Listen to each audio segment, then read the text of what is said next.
हमारे सब कुछ रेडी है, अब वी आर रेडी कि चलो अब हमें असेसमेंट्स करना है। बट असेसमेंट्स करने के लिए अब हमें किस चीज़ की ज़रूरत पड़ेगी, कौन से नेक्स्ट स्टेप की ज़रूरत पड़ेगी, तो हमें कहीं ना कहीं मूल्यांकन कर्ता का जो परीक्षण करना होगा वो बहुत इम्पोर्टेंट है, राइट। अब before I move on, one question for all of us, मूल्यांकनकर्ता का परीक्षण करना क्यों जरूरी होगा? मेरे पास पेपर्स तो आ गए हैं, ओएमआर रेडी है, सब कुछ तो रेडी है, अब मैं तो फील्ड पे वैसे भी ऑनलाइन मैं टेस्टिंग करवा सकती हूँ, फिर मूल्यांकनकर्ता की ट्रेनिंग की जरूरत ही क्यों आन पड़ी? ऐसे भी तो कर सकती हूँ ना, डायरेक्ट क्यों एग्जीक्यूशन डायरेक्ट कर सकती हूँ, मुझे क्या मूल्यांकनकर्ता की ट्रेनिंग की जरूरत पड़ेगी? चित्रा, अभी हैंड रेज नहीं है किन्हीं का भी सिवाय कुंदन सर का, बट वो काफी टाइम से हैंड रेज है तो मुझे नहीं पता। हम कॉलिंग कर सकते थे जी बिल्कुल से हम सुन सके अगर। जी गरिमा,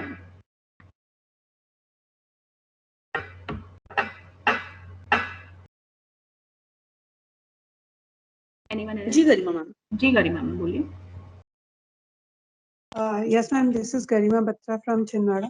I think मूल्यांकनकर्ता के प्रशिक्षण की जो आवश्यकता है वो इसलिए पड़ेगी कि जो मूल्यांकन का कार्य है वो सही तरीके से संपन्न हो सके, उन्हें सभी कोड्स के अर्थ पता हो और किस कोड के कितने मार्क देने हैं ये उन्हें अच्छे से पता रहे, ताकि ये स्मूथली और कम टाइम में ये काम पूरा हो सके। इसलिए हमें मूल्यांकनकर्ता का प्रशिक्षण करना आवश्यक है। ठीक है, सो जो समझ है वो कहीं ना कहीं एक जैसी हो। ओके, ठीक है, थैंक यू मैम। कोड्स की समझ वगैरह। चित्रा जी, अभी हम दूसरा सत्येंद्र सर से अगर सुन सके। Yes sir, yes sir, yes Satyendra ji. और उसके बाद सॉरी डीएल तिवारी सर, मैं अभी आपको नहीं बुलाऊंगी, बाकी लोगों ने हैंड रेज किया है, तो राम नारायण तिवारी सर है जिनका हैंड रेज है फर्स्ट टाइम, तो उनसे अगर हम सुने। ट्रेनिंग की आवश्यकता रहती है, क्योंकि किसी भी नए काम में यदि जाना है, कोई नया वर्क जस्ट अपने को लेना है, तो उसमें कोई मिस्टेक ना हो और पूरी तरह से मेंटली हम प्रिपेयर हो जाएं और उसके पहले से पूरा एक मतलब प्रैक्टिस बेस्ड हम मेंटली प्रिपेयर रहें। तो इसलिए ट्रेनिंग या प्रशिक्षण जरूरी है। उससे क्या होता है, मिस्टेक या किसी तरह से कंफ्यूजन होने का चांस बहुत कम होता है, मतलब हम पूरी तरह से फिट होते हैं ऐसे काम के लिए। जी जी, ओके, मिस्टेक्स वगैरह ना हो। ओके, अंडरस्टैंडिंग की एक अंडरस्टैंडिंग हो यूनिफॉर्म और मिस्टेक्स कम हो। ठीक है, for valid point sir. Kamlesh sir का हैंड रेज्ड है फर्स्ट टाइम जी, उनसे भी सुन सकते हैं। मेरा ये कहना है कि जैसे एफिशिएंसी हर एक की अलग अलग हो सकती है, लेकिन आउटपुट एक सा निकले, मतलब जो वैल्यूएशन एक सा हो, इसके लिए ट्रेनिंग की जरूरत होती है। Very good, very good.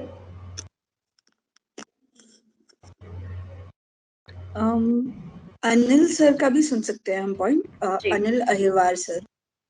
जी अनिल जी। मेरी बात चूंकि कमलेश सर ने रख दी है, मेरा यही मानना है कि जो जिस उद्देश्य की पूर्ति हम करना चाह रहे हैं, क्या हम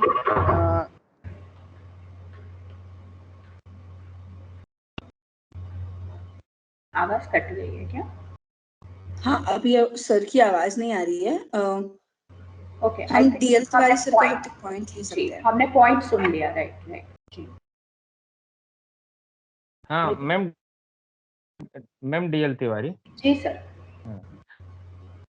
मैम, हम ये कह रहे थे कि हमने ओएमआर सीट के माध्यम से वैल्यूएशन कराया है। यदि हम ओएमआर के थ्रू वैल्यूएशन कराना चाहते हैं तो हमको वैल्यूअर्स की ट्रेनिंग कराने की क्या जरूरत? अब तो मैकेनिकल हमारा वैल्यूएशन हो जाएगा। यदि हमको ट्रेनिंग की जरूरत है भी, तो इस पूरे असेसमेंट के प्रोसेस में जो ऑफिशियल्स हैं हमारे, जिन्होंने प्रिंट कराया है, जिन्होंने उसको डिस्ट्रीब्यूट किया है, जिन्होंने उसको एग्जीक्यूट कर रहे हैं, जो सेंटर टू सेंटर जो क्वेश्चन डिस्ट्रीब्यूट करेंगे, फिर आंसर ओएमआर डिस्ट्रीब्यूट करेंगे, कलेक्ट करेंगे, फिर उसको सेंड करेंगे। और बिफोर ये कि ये मैकेनिकल प्रोसेस में ओएमआर की प्रोसेस में जाए, तो जो ऑफिशियल्स हैं हमको उनकी ट्रेनिंग्स की जरूरत पड़ेगी। बिल्कुल। OMR के वैल्यूएशन तो सीधे सीधे मैकेनिकल हो जाते हैं, तो स्टैंडर्ड होते हैं, जो आपकी कोर कमेटी होगी उसने आंसर डिसाइड कर दिए हैं, राइट आंसर, उसके अकॉर्डिंग उनका वैल्यूएशन हो जाएगा, कोड्स भी निकल आएंगे, एनालिसिस भी हमारी कोर कमेटी कर लेगी। तो हमको इतने सारे वैल्यूअर्स को ट्रेनिंग करने की क्या जरूरत है? सही सर, क्यों करना भी क्यों चाहिए? OMR प्रोसेस है तो हमने फील्ड पे जाएंगे, OMR बच्चों को दे देंगे, हम बोलेंगे ये प्रश्न पत्र है, OMR भरना है, बच्चे भर देंगे, है ना? यही हमारी अंडरस्टैंडिंग है। ये बहुत अच्छा प्रश्न पूछा सर। अब मैं इस पे थोड़ी चर्चा करना चाहूंगी। तो I think most of the points जो हमने टीचर्स के पास से सुने वो काफी वैलिड पॉइंट्स है। तो कहीं ना कहीं हमें मूल्यांकनकर्ता की आवश्यकता क्यों ही आन पड़ती है, ठीक है? तो पहले चीज तो ये ध्यान रखना है कि हम लार्ज स्केल पर असेसमेंट्स कर रहे हैं, ठीक है? अब लार्ज स्केल पे जब हम असेसमेंट कर रहे हैं तो ऑन फील्ड हमें ये देखना जरूरी है कि जो प्रोसेसेस फॉलो हो रही है वो कहीं ना कहीं एक समान है। एक समान क्यों होनी चाहिए? तो मान लीजिए कुछ जगह पे मैंने बोला कि ठीक है OMR में ये डिटेल्स भर दीजिए, कुछ जगह पे मैंने कहीं ना कहीं ये निर्देश दिया ही नहीं है कि OMR पे ये डिटेल्स भरने की जरूरत है। तो उससे क्या होगा? कहीं ना कहीं जो मुझे इंफॉर्मेशन मिलनी चाहिए वो एकदम सही से नहीं आएगी। डेटा जो कैप्चर होना चाहिए, रिस्पॉन्सेस जो मिलनी चाहिए वो कहीं ना कहीं नहीं मिलेगी, और उसकी वजह से जिस ऑब्जेक्टिव से मैंने असेसमेंट करवा रही वो ऑब्जेक्टिव फुलफिल नहीं होगी। तो यूनिफॉर्मिटी ऑफ प्रोसेसेस हो और कहीं ना कहीं एक समान हो, कहीं ना कहीं सबकी अंडरस्टैंडिंग एक जैसी हो, जिस तरह से हमने डिस्कस किया, एक्यूरेट डेटा हमें मिलना बहुत इंपॉर्टेंट है। उस चीज को ध्यान में रखने के लिए हमें ये जरूरी है कि जितने भी लोग टेस्ट कंडक्शन करवा रहे हैं, इसको एग्जीक्यूट कर रहे हैं, उनकी समझ एक जैसी हो, और कहीं पे भी प्रोसेस जो फॉलो करना है, पूरे प्रोसेस को जो फॉलो करना है असेसमेंट कंडक्शन के दौरान, उसमें कहीं पे भी डिविएशन नहीं। इसलिए इट इज इम्पोर्टेंट कि हमें जो भी इवैल्यूएटर्स है उनको ट्रेनिंग देना जरूरी। अब जैसे सर ने बोला, ट्रेनिंग के लिए हम पहले तो सीनियर ऑफिशियल्स को, जिसको हम बोलते हैं डिस्ट्रिक्ट की रिसोर्स ग्रुप, उनको ट्रेन कर दिया, लेकिन वो लोग जरूरी नहीं है कि ऑन फील्ड इम्प्लीमेंटेशन करें। वो क्या करेंगे? कहीं ना कहीं दूसरे जो मास्टर ट्रेनर्स है, जो हमारे विशेषज्ञ है, बेसिकली स्कूल के शिक्षक हो सकते हैं या थर्ड पार्टी एजेंसी हो सकती है, उनको ट्रेनिंग दे सकते हैं। तो कहीं ना कहीं ये जो ट्रेनिंग है वो सेंट्रलाइज लेवल पे हम देखें, फिर जो डिस्ट्रिक्ट की रिसोर्स ग्रुप के मेंबर्स है वो आगे ये ट्रेनिंग दे सकते हैं, क्योंकि अल्टीमेटली यही होगा कि जो फील्ड इवैल्यूएटर्स है या हमारे शिक्षक है वो उसको ऑन फील्ड इम्प्लीमेंट करें। तो जरूरी बात ये है कि जब भी आप ट्रेनिंग दें तो इस तरह से हम भूमिकाएं, जो रोल्स एंड रिस्पॉन्सिबिलिटीज, हम इसको बांट सकते हैं।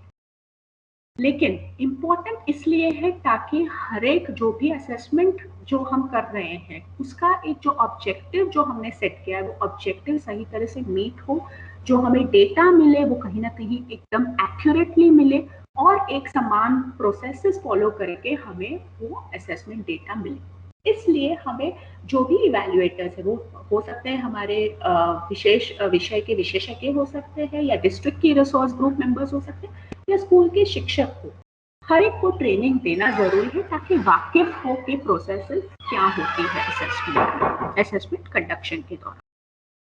ठीक है? अब सर, मैं आपका जो पॉइंट है वो कहीं ना कहीं बहुत रिलेटेड है कि OMRs दे दिया तो बच्चे कर लेंगे, बट क्या बच्चे को क्या करना है, या बच्चे को अगर निर्देश एकदम क्लियर दिए गए हैं कि ठीक है उनको क्या करना है, OMRs भरना है, उनको कितना समय दिया गया, अगर वो सब बहुत स्पष्टता से आपके पेपर या OMR से बहुत क्लियर हो रहे हैं, फिर भी एक क्लास मॉनिटर या क्लास सुपरवाइजर तो होगा ही, जो कहीं ना कहीं वो जो बैकग्राउंड है वो क्यों कर रहे हैं, क्या इस पर्टिकुलर स्टडी से क्या हासिल होने वाला, वो सब क्लैरिटी देने वाला एक व्यक्ति तो चाहिएगा, जिससे अगर कुछ मिस भी हो जाए तो ऑन फील्ड हमें वो मिसेस ना हो पाए, जैसे हम वो पॉइंट डिस्कस कर रहे हैं कि कोई भी मिस ना हो जाए। तो उन चीज को कैप्चर करने के लिए भी इवैल्यूएटर ट्रेनिंग एक बहुत इंपॉर्टेंट पैरामीटर हो जाता है। अब यहाँ पे एक मैं एग्जांपल देना ज़रूरी समझूंगी। तो कुछ जगह पे हम लार्ज स्केल पे हरियाणा डिस्ट्रिक्ट में हम असेसमेंट कर रहे थे, तो हमने OMRs तो दे दिए, इवैल्यूएटर, फील्ड इवैल्यूएटर शायद उस जगह पे नहीं था। तो क्या हुआ था, बच्चों ने एक अहम जो पैरामीटर था, उनके जेंडर को नहीं भरा था, मेल या female, so they forgot filling that up. अब उसकी वजह से क्या हुआ था, जब हमें जेंडर वाइज रिपोर्ट्स इस पर्टिकुलर डिस्ट्रिक्ट के लिए देने थे, तो हमारे पास डेटा तो था, लेकिन हमें ये नहीं पता था कि जो बॉयज का परफॉर्मेंस था या गर्ल्स का परफॉर्मेंस था, बिकॉज वो डेटा कैप्चर नहीं हो पाया।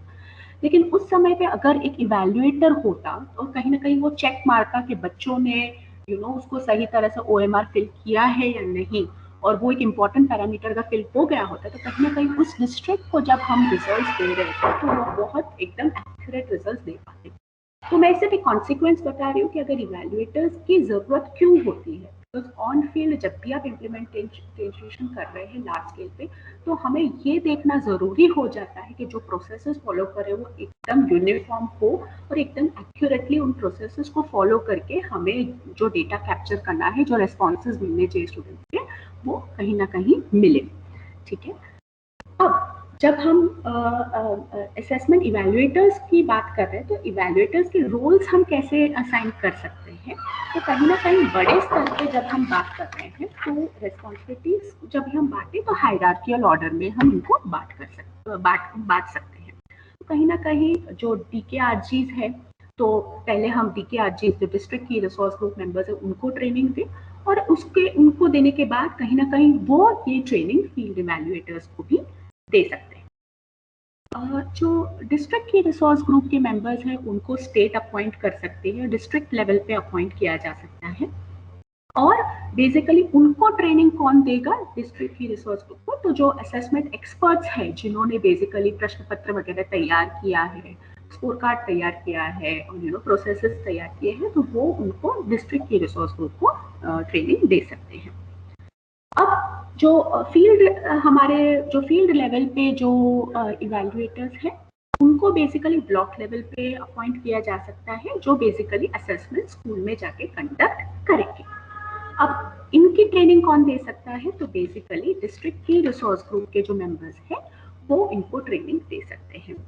इम्पॉर्टेंट चीज ये ध्यान में रखना जरूरी है कि जो ट्रेनिंग सब्जेक्ट एक्सपर्ट्स जो डिस्ट्रिक्ट की रिसोर्स ग्रुप को दे रहे हैं, और डिस्ट्रिक्ट की रिसोर्स ग्रुप जो स्कूल के शिक्षक को या कोई भी फील्ड इवैल्यूएटर्स को दे रहे हैं, इम्पॉर्टेंट चीज ये हो कि ट्रेनिंग में कहीं ना कहीं कोई भी फिल्ट्रेशन ना हो। जो ट्रेनिंग उनको ऊपर से मिल रही है वही का वही ट्रेनिंग कहीं ना कहीं आगे भी पहुंचे, कोई भी डेटा कोई भी फिल्ट्रेशन ना हो, जो समझ एक जैसी होनी चाहिए, राइट।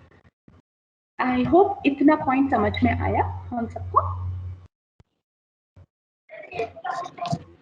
यस।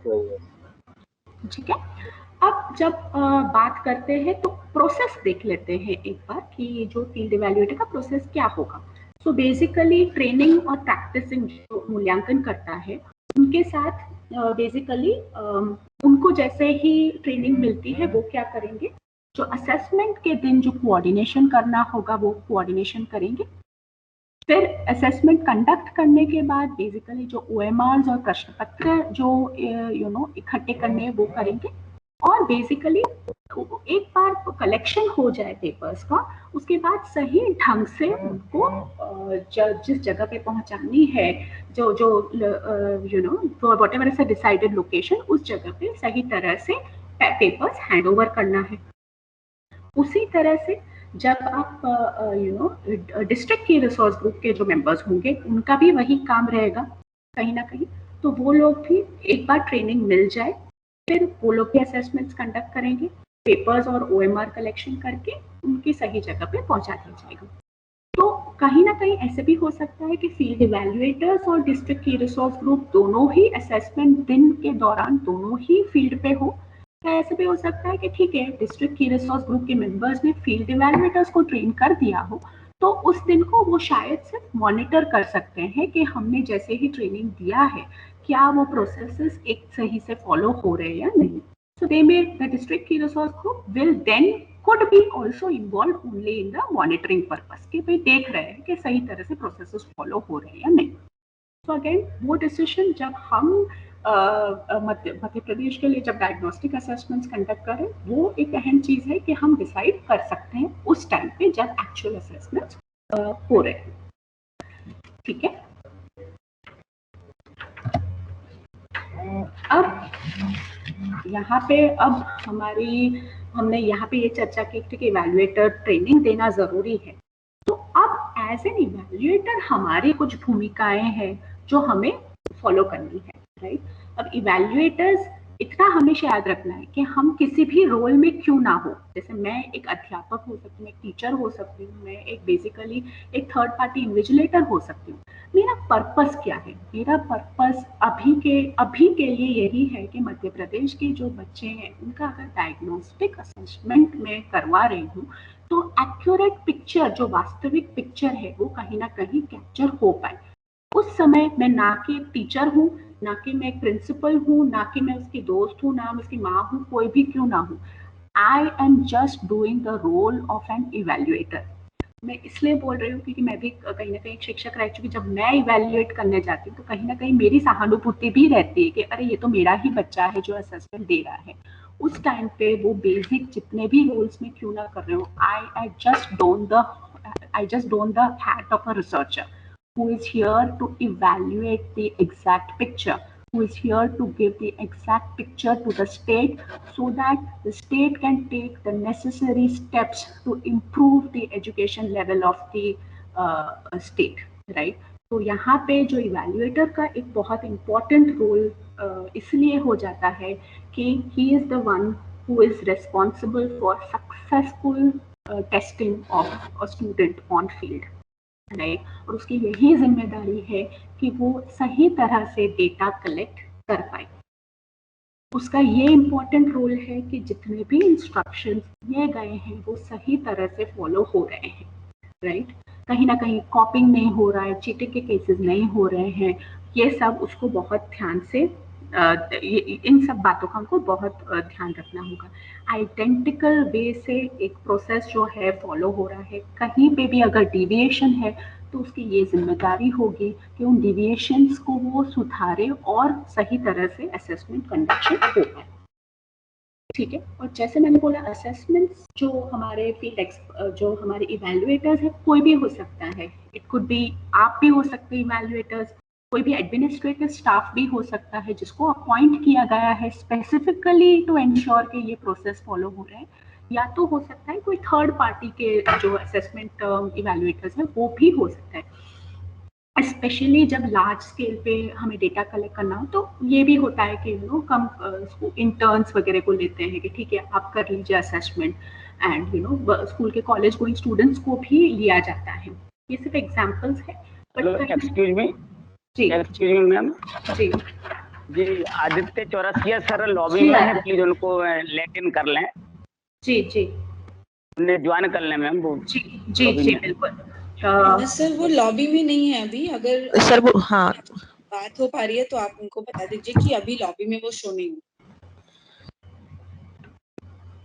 उन्हें मैसेज किया है मैम. उन्हें कल की लिंक से जुड़ रहे होंगे सर वो. ओके. जी एक बार देख लेते हैं सर, इसलिए नहीं जुड़ पा रहे होंगे. जी ठीक है. हाँ एक बार देख लें. नहीं तो ठीक है. तो यहाँ तक आई एम अज्यूमिंग हम सब एक साथ है, राइट. अब जब इवैल्यूएटर्स हमने तैयार कर लिए तो इवैल्यूएटर्स की जो हमने भूमिकाएं देखी, तो इवैल्यूएटर्स की भूमिका ये भी है कि वो टेस्ट से पहले, टेस्ट के दौरान और टेस्ट के बाद के जो भी प्रोसेसेस है वो एक तरह से फॉलो करें. तो जैसे टेस्ट के पहले के जो कुछ प्रोसेसेस होते हैं कि ठीक है हमने ये देख लिया कि टेस्ट पेपर के जो संख्या है और OMR की संख्या है वो एकदम पर्याप्त मात्रा में है. जिस भी स्कूल में कंडक्ट करने जाने वाले हैं आप असेसमेंट, वहाँ के जो भी प्रिंसिपल्स हैं उनको हमने मिलके बता दिया कि इस पर्टिकुलर असेसमेंट का उद्देश्य वगैरह क्या है, so that everyone is aware. तो जो स्टेक होल्डर्स इन्वॉल्व रहते हैं असेसमेंट में, उनको कहीं ना कहीं उस चीज का ज्ञात कर दे कि ठीक है हम किस माध्यम से यहाँ पे आए हैं। फिर स्कूल सही टाइम पे पहुंच जाना ताकि असेसमेंट्स ऑन टाइम कंडक्ट हो पाए। तो ये तो हुआ कुछ कुछ जो प्रक्रियाएं होती हैं वो असेसमेंट के पहले ये सारी चीजें इवैल्यूएटर्स को सुनिश्चित करने होते हैं। फिर एक बार असेसमेंट्स शुरू करने हो जब हम शुरू कर देते हैं तो ये देखना है कि टेस्ट का जो प्रोसेस है, बच्चों को ये निर्देश बताए कि ठीक है टेस्ट पेपर सॉल्व करने के लिए इतना समय आपके पास है, टेस्ट पेपर के कुछ कुछ कंपोनेंट्स आपने जो निर्देश पत्र है, निर्देश पेज है, उसके हिसाब से जो इम्पोर्टेंट पॉइंटर्स है वो शायद कहीं ना कहीं आपने उनको बताए ताकि रीएम्फसिस हो जाए और कहीं ना कहीं जो इम्पोर्टेंट पॉइंटर्स उनको ध्यान में रखने की जरूरत है वो कहीं ना कहीं मिस ना हो जाए। फिर कहीं ना कहीं क्लासरूम मैनेजमेंट की जब बात आती है तो ये बहुत इंपॉर्टेंट है कि क्लासरूम डिसिप्लिन मेंटेन हो ताकि बच्चे जो है कॉपिंग ना कर पाए या कॉपी ना कर पाए, या उनको इस तरह से बिठाया जाए ताकि कॉपिंग के केसेस मिनिमल हो, राइट। तो ये तो हुआ क्लासरूम कंडक्शन, कोई डिसिप्लिन मेंटेन्ड हो, कहीं पे अगर भी किसी बच्चे को कोई ज़रूरत आन पड़ी तो उस बच्चों की ज़रूरत को ध्यान में रखा। ऐसे देखा कि क्लासरूम सिटिंग अरेंजमेंट जो एक समान है, ऐसा ना हो कि कुछ बच्चों को बाहर भेज दिया और बाहर एग्जाम लिखवाए और कुछ बच्चों को अंदर लिखवाए, ऐसा ना हो। कहीं ना कहीं एक यूनिफॉर्म टेस्टिंग कंडीशंस जो है वो कहीं ना कहीं मेंटेन हो। फिर एक बार क्लासरूम टेस्ट के दौरान तो ये प्रोसेसेस फॉलो कर लिए इवैल्यूएटर्स ने, उसके बाद के जो प्रोसेसेस है कि ठीक है एक बार टेस्ट कंडक्शन हो जाए, फिर सही तरह से पेपर्स को कलेक्ट किया, ओएमआर ध्यान से कलेक्ट किया, कहीं से फट ना जाए, टेस्ट पेपर्स जो बच्चे ने दिए उसके हिसाब से ओएमआर को सही तरह से अरेंज किया, उसका पैकेजिंग किया, गिनते जितने बच्चे प्रेजेंट है उसके हिसाब से ओएमआर के नंबर मैच कर रहे या नहीं वगैरह इत्यादि, ये सब देख के उसको सही तरह से पैकिंग किया और फिर उसको जो भी कंसर्न लोकेशन, जो रेस्पेक्टिव लोकेशन है वहां पे हमने भेज दिया, राइट। तो आप देख रहे हैं कि इवैल्यूएटर का एक तरह का एक प्रोसेस ऐसा नहीं होता कि ठीक है ट्रेनिंग में सिर्फ इतनी ही चीजों का ध्यान रखना है। तो इवैल्यूएटर का जो रोल्स होते हैं वो कहीं ना कहीं बहुत ज्यादा इट इज वेरी इंपॉर्टेंट कि ये सब प्रोसेसेस भी जो टेस्ट के दौरान, टेस्ट के पहले, दौरान एवं बाद में जिन चीजों का ध्यान रखना है वो भी इवैल्यूएटर्स को ही करना है। इसीलिए इवैल्यूएटर्स की जो रिस्पॉन्सिबिलिटी है वो बहुत अहम है एक टेस्ट कंडक्शन के सक्सेसफुल इम्प्लीमेंटेशन का होने के लिए, ठीक है। यहाँ तक मैं समझ रही हूँ हम सबकी अंडरस्टैंडिंग है, कहीं पे भी कोई डाउट?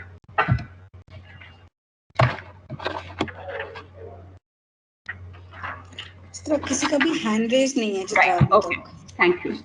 सो अब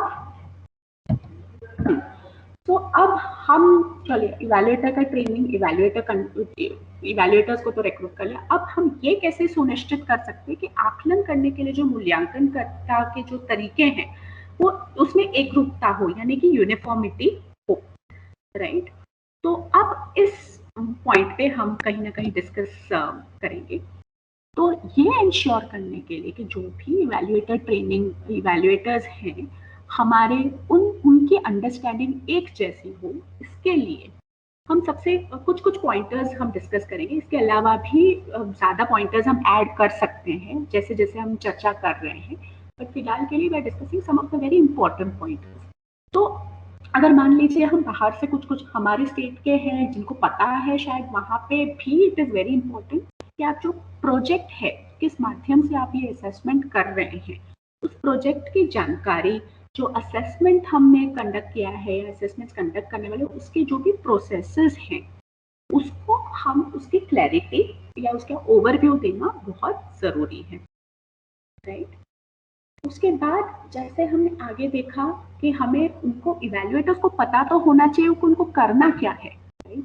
तो उसके जो प्रोसेसेस हैं स्पेशली असेसमेंट दिन के दौरान, मे बी असेसमेंट के पहले, उसके दौरान या एवं उसके बाद, उसकी भी अंडरस्टैंडिंग देना बहुत ज़रूरी हो जाता है ताकि उनको पता है कि ये प्रोसेसेस हमें फॉलो करने ही है। अब इसके लिए ये भी हो सकता है कि हम उनको एक चेकलिस्ट तरीके से बना के दें, ये चेकलिस्ट जिसमें बेसिकली असेसमेंट के पहले क्या करना है, बाद में क्या करना है, उसके दौरान क्या करना है, अगर हम पहले से उनको एक चेकलिस्ट दे सकते हैं तो बहुत और भी बढ़िया, ताकि उनके पास एक रेडी रेफरेंस मटेरियल कहीं ना कहीं बना हुआ है, जिसको वो देख के अगर कहीं ना कहीं कुछ मिस भी हो रहा है तो उनके सामने अगर ये चेकलिस्ट रहेगा तो कहीं ना कहीं प्रोसेस में जो डिविएशन की गुंजाइश है वो कहीं ना कहीं कम हो सके, राइट।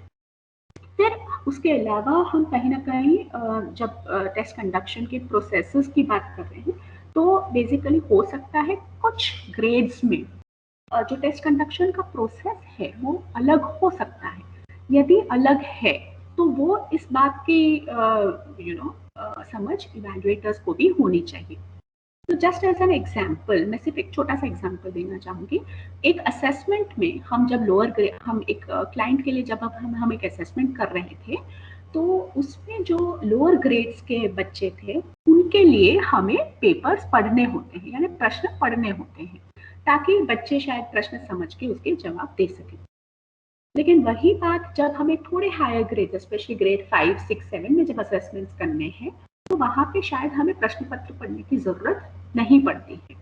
तो हम जब इवैल्यूएटर ट्रेनिंग देते हैं तो कहीं ना कहीं उस बात, जब हम ट्रेनिंग देते हैं तो सभी ग्रेड्स के इवैल्यूएटर्स साथ में बैठे होते हैं, तो कहीं ना कहीं स्पेशली जब लोअर ग्रेड्स में असेसमेंट कंडक्ट करना है तो इस बात की स्पष्टता करनी बहुत जरूरी है कि भैया आप इस पर्टिकुलर ग्रेड में असेसमेंट्स लेने जाने वाले हैं तो आपको ये ध्यान में रखना है कि प्रश्न पत्र को स्पष्ट रूप से आपको पढ़ना है, बहुत क्लियरली पढ़ना है।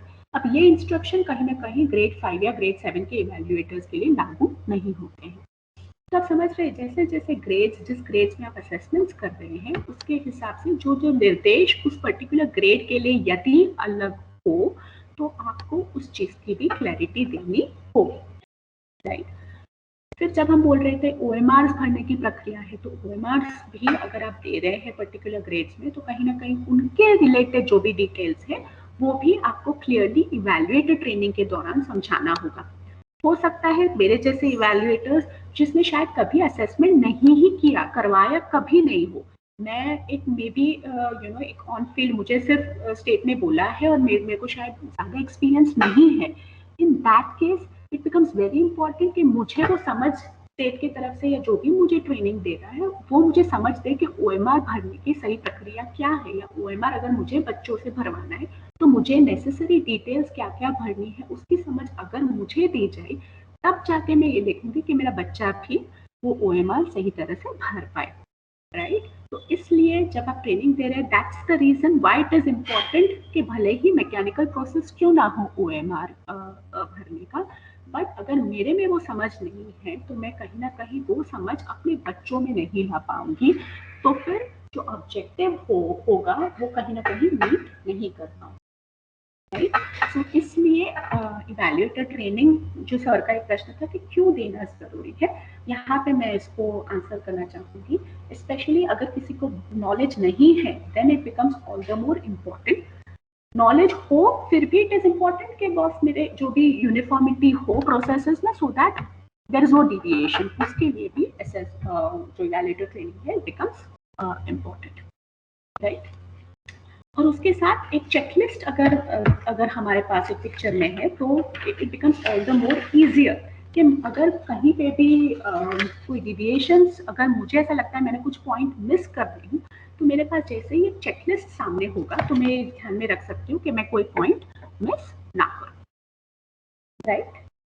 अब ये तो हुआ, ठीक है। So this is what evaluator training is all about. Evaluator training की जो भूमिकाएं हैं या इवैल्यूएटर की जो भूमिकाएं हैं उनकी जो रेस्पॉन्सिबिलिटीज है वो हमने अभी देखे, राइट।